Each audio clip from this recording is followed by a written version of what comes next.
We're doing a little wet sanding on this Monomoy, which is going to be painted white with a red stripe and a white bottom.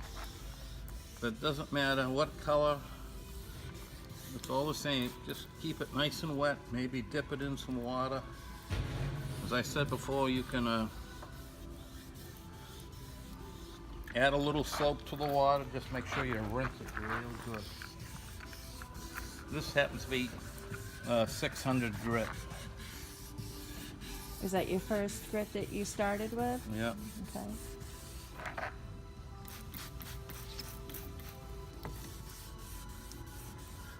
I've already been over this a couple of times. I'm just going over it a little bit.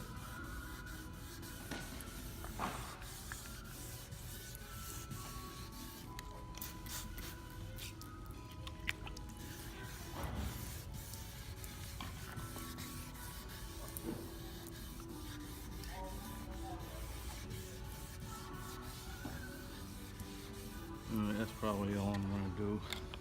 Okay. So, when you're wet sanding the varnish before primer, or maybe your coats of paint between coats, you just do one grit of wet sanding generally? Well, in a little bit I'm gonna tape off the boot top and prime the bottom and the top sides white.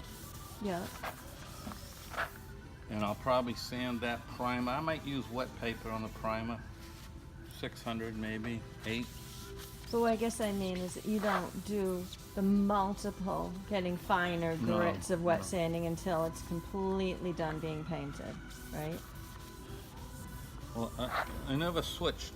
Once I wet sand with one, I stick with that grit.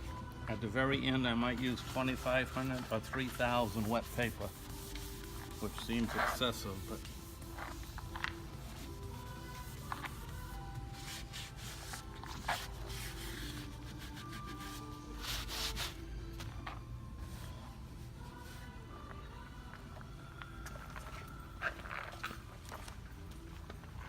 believe me, you don't have to be this fussy. My ancestors were not fussy painting models. Now, say we're doing it to build a boat, but probably put on a coat or two of primer and a coat of semi and 2 or 3 coats of varnish, no wet sanding. They didn't even know what wet sanding was.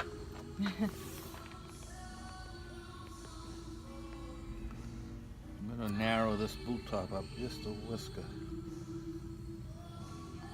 There's a place I might have to fill. How come you're making it more narrow? I think it's kind of wide. Okay.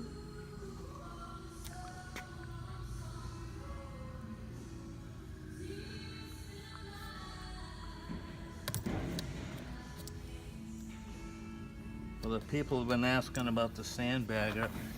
I finally got a little set of drawings for it, but it's not any detail. Well, I don't know what I'm gonna do. I have to talk to the guy that's buying it.